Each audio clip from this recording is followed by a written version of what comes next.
जय जगन्नाथ प्रिया ब्लॉग को आपण मानकु स्वागत। आमे आसी पहुँचीचु आठगड़ स्थित बलरामपुर ग्राम रे थिबा शिव मंदिर जहाकू सर्पेश्वर महादेव नाम जी नामित। यह अष्टशंभु मध्य अन्यतम बाबा धबलेश्वरंकर भाई एठारे विराजमान करछंती। चलंतु से जगह को जीवा। एटा जो आपण देखुछंती एटा रहउछि सापुआ नदी, सेपटा रहिला महानदी। एटा त्रिकोणी भूमि को जाए एवं ठीक तार कोणरे लागि कि नदी कोले रे ए शैव पीठटी रहिछि। मंदिरटी अत्यंत सुंदर। निश्चित भाव में आपण माने जदि एठा को आसुचंती एठारे विवाह व्रतघर ता छड़ा रुद्राभिषेक आपण जदि प्रसाद सेवन पाई भी चाहते आपन को कांटेक्ट नंबर दिया जाइछि, आपण तांको सहित कांटेक्ट करि परिबे। बाबा सर्पेश्वरंक आविर्भाव को नहीं विभिन्न किंवदंती रहिछि, जहाँ मु आपन को किंचित जणैया पई चाहिबी। प्राचीन शैवपीठ बलरामपुर ग्राम स्थित श्री श्री सर्पेश्वर महाप्रभुंकर आविर्भाव संबंध में एक सुंदर कहानी स्कंद पुराण रे वर्णित रही, जहाँकि चंद्रवंशज नहुष राजा इंद्रत्व प्राप्त परे परम सती सती इंद्राणी व सची देवी मिलन आशारे ऋषि मानकर हस्तदोलारे गमन समय मुनि पुंगम अष्टवक्रंकर पुष्टादेश पदाघात जनित अभिशप्त होई सर्प रूपरे हिंदलस्थ अरण्य बिल्लवनिका उपखंडरे अभिशप्त जीवन निर्वाह करुथिले। सेही समय रे वैकुंठपति विष्णुंकर पदसेवा जनित त्रुटि हेबा हेतु माँ लक्ष्मी अभिशाप कारणरू गंगा देवी मत्यवासिनी हेइथिले। अष्टवक्रंकर निर्देश नहुष राजा सेवा उद्देश्य हिंदल बिल्लवनिका अभिशप्त काल जीवन कले। शरीर रे कृष्ण युधिष्ठिरंकर दर्शन रे नहुष शापमुक्त हेबा परे अष्टवक्रंकर निर्देश सर्परूपी नहुषंकर जात स्वर चेतना हेइथिला, जहाँकि द्वापर युगरे कृष्ण युधिष्ठिरंकर आयोजित विश्वयज्ञ पाइका बेलपत्र संग्रह करिया पाइका अनुज भीम हिंदोल वन मध्य जेतले जाइथिले सेतबेले भीम आहत हो जाइथिले। कृष्ण नाम स्मरण करी नहुष पुणी पूर्व साप घटना एवं केमिति मुख्य पाइथिले सेति पाइका तांकर सेया को मने पकाइकी ताहा सापरु मुक्त हेले। श्रापरु मुक्ति पाइबा पई कृष्ण नाम युधिष्ठिर दर्शन करिबा पई नहुष भीम को वचनबद्ध कराइथिले। पश्चात दुष्टिपात न करिबा पई भीम स्वीकृति देबारु राजा नहुष एवं सेवाकारिणी स्वर्ग गंगा देवी भीम को पश्चात धावन कराइथिले। पथरे उत्कल जानकी महानदीर बालुका शଯ୍यारे पश्चातरे सर्पानुगमन रे कौनसी संकेत न पाई भीम पश्चादिबी पाद लोकक करन्ते सर्परूपी नहुष श्राणु हो जाइथिले। नहुषंकर कृष्ण युधिष्ठिर दर्शनाभिलाषी खंडित भावजनित व्यथित अक्षय तृतीया तिथि रे दर्शन देई स्नाणु शरीररू स्पर्श कले एवं सर्प शरीर शून्य होई यह एक स्वयं लिंग आकार रे परिणत होइथिला। शून्यवाणी हेला जे आजि ठारू मोर एही जगार लिंग रूप रे पूजा पाइबो। तेन सेही दिन ठारू प्रभु एटारे सर्पेश्वर लिंग भाव रे पूजा पाउचंती। ये तो थिला किछि कथा आकु नै कि अनेकंकर अनेक मत रहिछि। सेथि मध्यरु ताम्रपत्र पोथी कहे प्रतिष्ठित शिवलिंग पुण्यत्रया सर्पेश्वरी गंगा संगम स्थल रे छण छपर गृह रे बहु प्राचीन कालरू पूजा करा जाउतिला। परवर्ती समय रे अष्टदुर्ग चतुर्थ राजा श्री श्री गोपीनाथ देवता पट्टनायक 1292 मसीह रे मंदिर निर्माण सह शासन बाड़ी वृत्ति खंजा करिथिले। तत्परे पूर्व मंदिर जीर्ण और खंडित होइथिबारु ଅଧାନୁତତ ମନ୍ଦିରରେ ପୁନର୍ଗଠନ ଆଠଗଡ଼ ରାଜା କରିଥିଲେ। ପୂର୍ବ କିମ୍ବଦନ୍ତୀଙ୍କୁ ଆଧାର କରି ଆମେ ଯଦି ଦେଖିବା, ପୁଣ୍ୟମୟୀ ମଙ୍ଗଳଦାୟିନୀ ଅକ୍ଷୟ ତୃତୀୟା ତିଥିରେ ପାରମ୍ପରିକ ରୀତିରେ ଏହି ବିଶ୍ୱ ଶାନ୍ତି ଯଜ୍ଞ ଅନୁଷ୍ଠିତ ହେଲା। ତାପରେ ପ୍ରବାହ ମନ୍ଦିର ପୂର୍ବଜ ବଂଶ ପରମ୍ପରାକୁ ବିଦିତ କରାଯାଇ ସେହି ଅନୁସାରେ ଏ ମନ୍ଦିରଟି ସେହି ଦିନଠାରୁ ଚାଲିଛି ଏବଂ ଧର୍ମାତ୍ୟା ଏବଂ ବୟୋଜ୍ୟେଷ୍ଠ ଲୋକ ଭକ୍ତମାନଙ୍କ ଅନୁରୋଧ ଏବଂ ପୁଣ୍ୟାତ୍ମା ଦାନ ଦକ୍ଷିଣା, ସ୍ୱର୍ଗୀୟ ବିଦ୍ୟାଧର ସାହୁଙ୍କର ପ୍ରେରଣା ଏବଂ ଆନ୍ତରିକ ଉଦ୍ୟମରେ ସମସ୍ତଙ୍କର ସହଜ ଏବଂ ଚେଷ୍ଟାରେ 1980 ମସିହାରେ ସହସ୍ରାହୁତି ଯଜ୍ଞରେ ପ୍ରତିଷ୍ଠିତ ହୋଇଥିଲା। ବିଭିନ୍ନ ଅଞ୍ଚଳରୁ ଆହୁତି ଏବଂ ଯଜ୍ଞ ପାଇଁକା ବିଭିନ୍ନ ସାହାଯ୍ୟ ସହଯୋଗ ଦ୍ୱାରା ଏ କାମଟି ସୁଚାରୁ ରୂପେ ପରିଣତ ହୋଇପାରିଲା।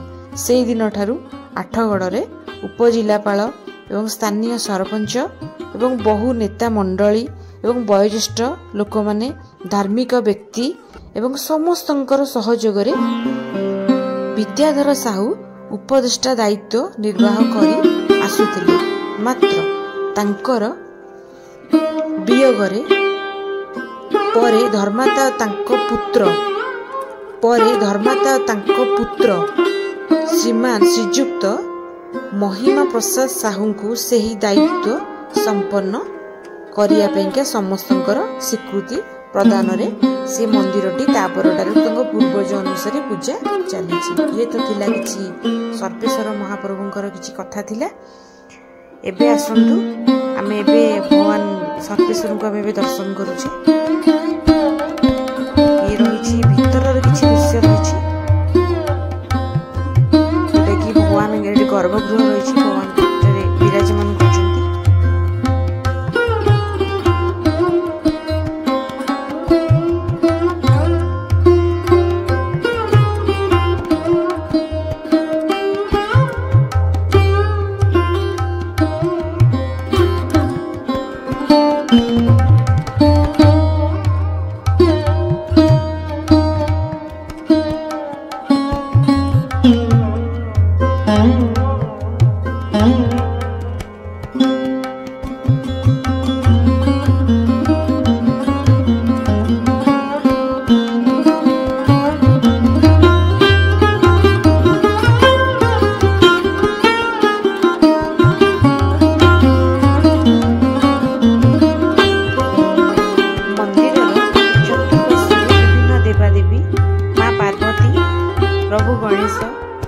ହନୁମାନ ରହିଛନ୍ତି, ରାମ ଲକ୍ଷ୍ମଣ ସୀତା ମା ରହିଛନ୍ତି, ତା ସହିତ ଶନି ରାହୁ କେତୁ, ରାଧାକୃଷ୍ଣଙ୍କ ମନ୍ଦିର ରହିଛି। ଏଇ ଯେଉଁ ମନ୍ଦିରଟି ଦେଖୁଛନ୍ତି ଏଇଟା ରାଧାକୃଷ୍ଣଙ୍କ ମନ୍ଦିର ରହିଛି। ମନ୍ଦିରର ପରିବେଶ ଅତ୍ୟନ୍ତ ସୁନ୍ଦର ରହିଛି, ବହୁତ ହିଁ ଭଲ ଜାଗା। ଏଠାରେ କିଛି ସମୟ ଆପଣ କାଟିବା ପାଇଁ ବହୁତ ହିଁ ଭଲ ହେଇଛି। ଆପଣ କୌଣସି କାମ କାର୍ଯ୍ୟ କରିବା ପାଇଁ ଚାହୁଁଥିଲେ ଆରାମରେ କରିପାରିବେ। ତା ଛଡ଼ା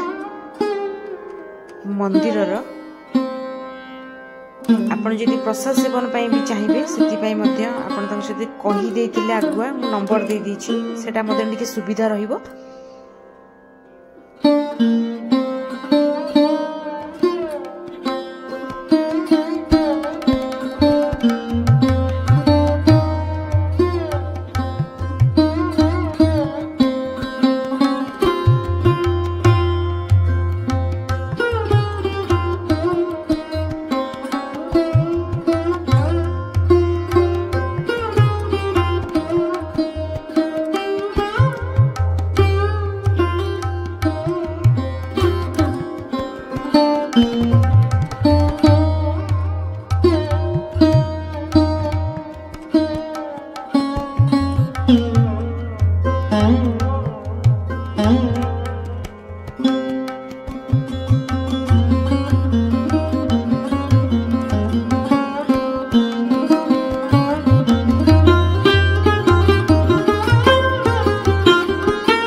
ये मंदिर पूजक आम सहित अच्छा आसतु सी कौन कहते आम टे शुण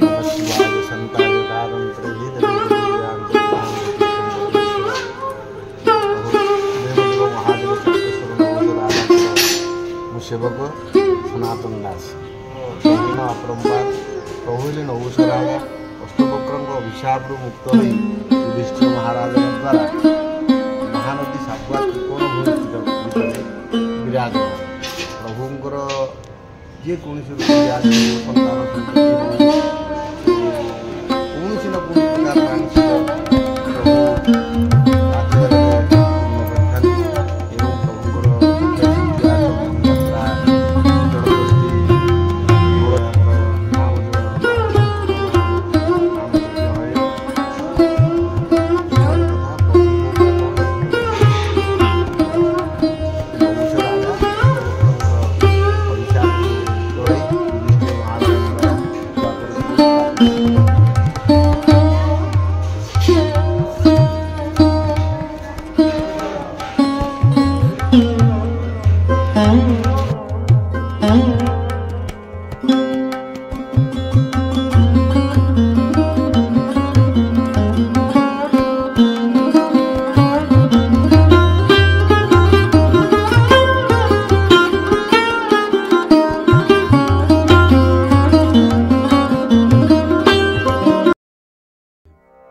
आशा करुच्ची वीडियोटी निश्चित भाव में आपण को पसंद आसीबो।